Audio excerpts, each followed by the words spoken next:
അടുക്കളയുടെ നിശബ്ദതയിൽ നിന്നൊരു ശബ്ദം. ജീവിതത്തിൻ്റെ രുചികൾ പറഞ്ഞു തുടങ്ങാം. ഞാൻ ഫസ്ന. ആർട്ട് ബൈ ഫസ്നയിലേക്ക് നിങ്ങളെ ഹൃദയപൂർവ്വം സ്വാഗതം ചെയ്യുന്നു.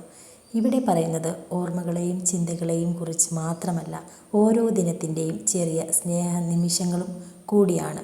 ഒരു ചായയോ കാപ്പിയോ എടുത്ത് കൂടെയിരിക്കൂ.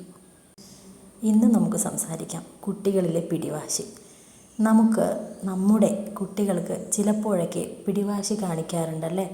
ഒരു കളിപ്പാട്ടം വേണം, അല്ലെങ്കിൽ ഫോൺ വേണം, പുറത്തു പോകണം. ചിലപ്പോൾ അത്യാവശ്യമല്ലാത്ത പല കാര്യങ്ങൾക്കും അവർ വാശി പിടിക്കാറുണ്ട്.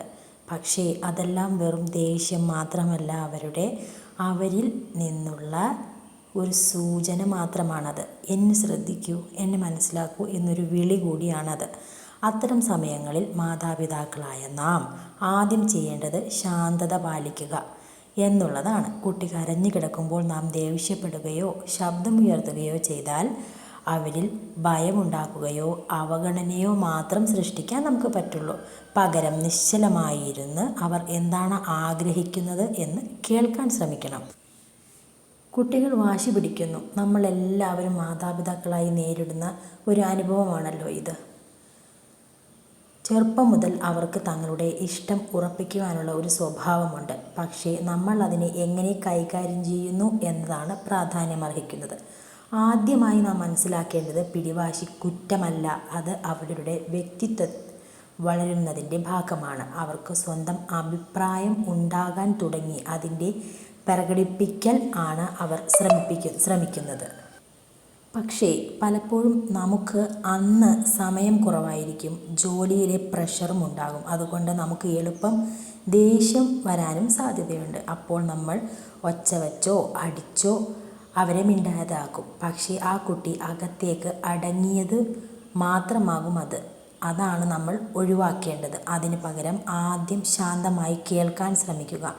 നിനക്ക് എന്താണ് വേണ്ടത് എന്ന് ചോദിച്ച് അവൻ പറയുന്നത് കേൾക്കുക. പലപ്പോഴും അവർ പറയുന്നത് വെറും ശ്രദ്ധ തേടൽ മാത്രമായിരിക്കും.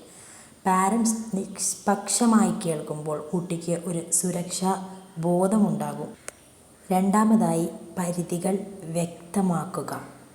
ഇത് ഇപ്പോൾ സാധ്യമല്ല, പക്ഷെ നാളെ നോക്കാം, അല്ലെങ്കിൽ ഇത് കഴിച്ചാൽ നിനക്ക് പിന്നെ അത് കിട്ടും എന്ന പോലെ ലളിതമായി പറഞ്ഞാൽ കുട്ടി അത് മനസ്സിലാക്കും. നാം ദേഷ്യത്തോടെ പറഞ്ഞാൽ അവർക്കും പിടിവാശി കൂടുകയുള്ളൂ. മൂന്നാമത്, ധാരണ മാറ്റാൻ ശ്രമിക്കുക. അവൻ കളിപ്പാട്ടത്തിന് വേണ്ടിയാണ് കരയുമ്പോൾ അതിനുശേഷം മറ്റൊരു പ്രവർത്തനത്തിലേക്ക് അവനെ ആകർഷിപ്പിക്കുക. അവൻ ചിരിച്ചു തുടങ്ങിയാൽ അത് തന്നെ അതിന് പരിഹാരമായി. നാലാമത്, അവനെ പ്രശംസിക്കുക. ഇന്ന് നിനക്ക് എത്ര നല്ല രീതിയിൽ കാര്യങ്ങൾ പറഞ്ഞത് മനസ്സിലായി, നിനക്ക് ഇത് വളരെയധികം ഉപകാരപ്പെട്ടല്ലോ എന്നൊക്കെ പറഞ്ഞാൽ അവൻ സ്വന്തം പെരുമാറ്റം ശരിയാക്കാൻ പ്രേരിതനാകും. അവസാനം, നമുക്ക് തന്നെയും നിയന്ത്രണം വേണം. കുട്ടിയുടെ പിടിവാശി നമ്മളെ പരീക്ഷിക്കാനല്ല, നമ്മെ വളർത്താനാണ്. അവർ പിടിവാശി കാണിക്കുമ്പോൾ നമ്മൾ ശാന്തത പാലിച്ചാൽ അവന് അതിൽ നിന്ന് തന്നെ പാഠങ്ങൾ ലഭിക്കും. കുട്ടികൾ നമ്മുടെ പ്രതിഫലനങ്ങളാണ്. അവർ നമ്മിൽ കാണുന്നതാണ് അവർ ആവുന്നത്.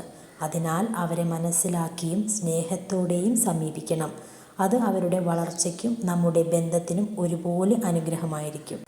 അടുക്കളയുടെ നിശബ്ദതയിൽ പാകം ചേരുന്ന ഓർമ്മകൾ പോലെ ഹൃദയതാളങ്ങളിൽ ഇങ്ങനെ ചില ശബ്ദങ്ങൾ അടിയുറച്ചു നിൽക്കട്ടെ. ഈ നിമിഷം നിങ്ങളെ സ്പർശിച്ചെങ്കിൽ ഒരു ലൈക്ക് തന്ന ഒരു വാക്ക് കമൻ്റായി ഇടൂ. സബ്സ്ക്രൈബ് ചെയ്ത് ഈ യാത്രയിൽ കൂടെ കൂടൂ. ആർട്ട് ബൈ ഫസ്നയിൽ നിന്നും വീണ്ടും കാണാം അടുത്തൊരു ചിന്തയുടെ മണവുമായി. Art by Fasna.